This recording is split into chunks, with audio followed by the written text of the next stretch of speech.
Now we're ready to use the hole wizard to add some tapped holes. So, to use the hole wizard, let's go up to the hole wizard icon here, which is in the command manager. It's on the features tab. This is going to automate our hole features.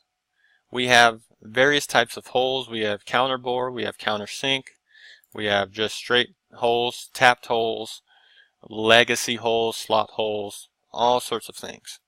What we're going to add, the type of hole that we are going to add is going to be a 1/4-20 tapped hole. So let's click on the straight tap. And what we will choose is ANSI inch, and we'll do a tapped hole. For type, we'll select 1/4-20 from the drop down list. 1/4-20 is right here.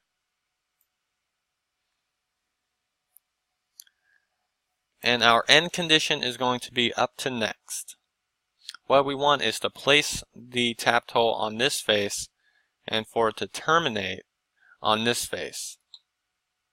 And we'll see why in a moment as it relates to the design intent. Another thing you want to make sure is that near or far side countersink is not checked.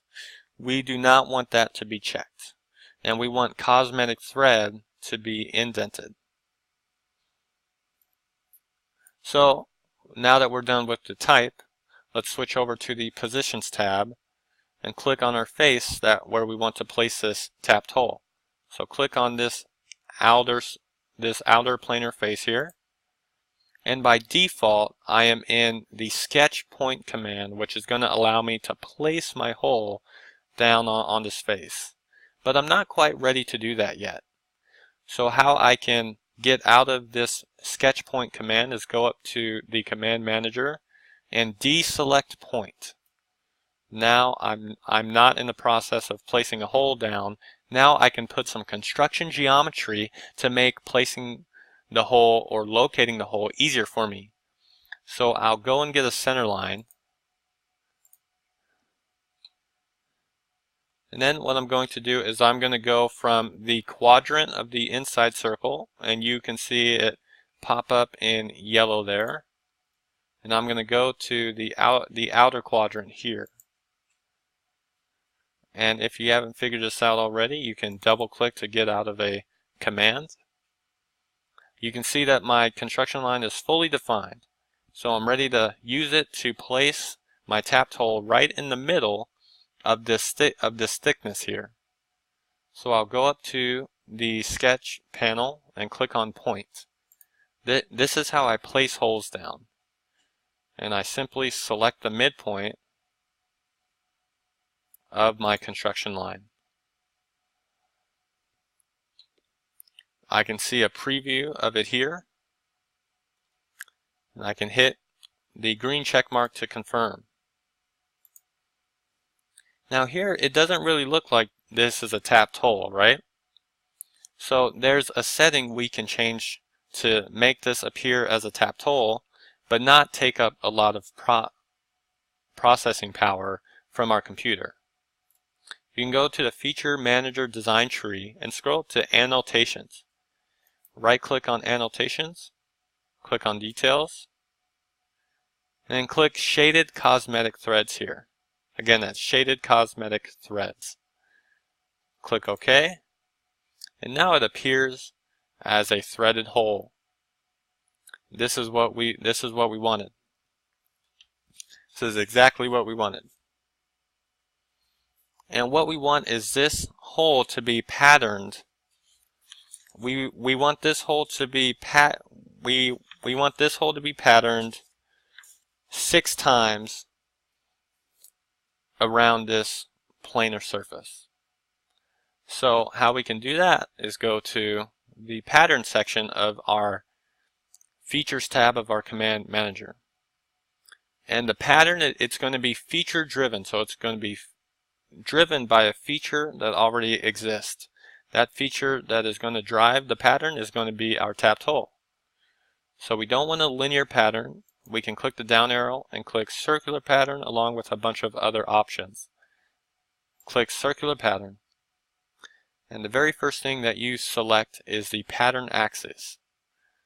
Now we don't really see any pattern axes here, right? Well, good news for us, we don't have to select literally the pattern axes. We can select a cylindrical face that shares the pattern axis that we want to be had by the pattern. So I'm going to click this face for example, but I very well could click this edge, or this edge, or this edge, or this face. It doesn't matter.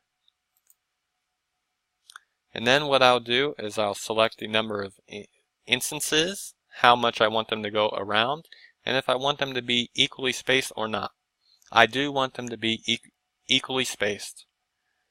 And now we select our feature or face, which our feature is our hole, so we can just select our tapped hole, and we get a preview of it arrayed. As we know the term in AutoCAD, this would be an array. We see it arrayed as a preview in our graphics area. If this is your desired result, go ahead and check the green check mark, which it is. And here we not only have our quarter 20 tapped hole as a feature in our feature manager design tree, but also the circular pattern. This way, if I change the tapped hole in any way, it will be reflected in the circular pattern. Isn't that sweet? Now, one more step is we have to mirror these holes to this side. And some of you might ask, why not just do these holes through all to reach the other side? Well, we want to model the design intent, and our design intent is for a cover plate to bolt up right here and a completely different cover plate to bolt up right here. So we want to reflect these as two separate patterns because two separate things are going to be bolting up to those locations. But enough of that, let's mirror this hole pattern. So to mirror the hole pattern, it's going to work very similar to the last times we used mirror. We'll select our plane, which is going to be the front plane from our feature manager flyout. And then we select our quarter 20 hole along with the circular pattern. And we can see a preview of it shown in the graphics area. Click the check mark to say OK. And there it is. It looks great. Now I'm also going to add some holes to this top face here. So I'll go to Hole Wizard again.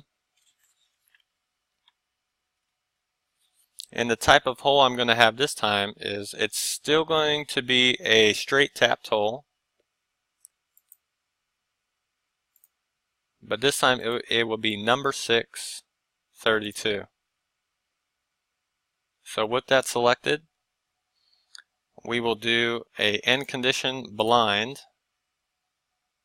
and we will put our values in as, we'll just leave them as the default values. And again, we want to make sure that near side or far side down here is not selected.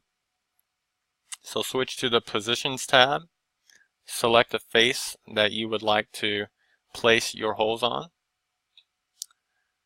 and we want to select them on the center points of the outer radii. So I can hover over the circumference of each corner radii and then go to the center point.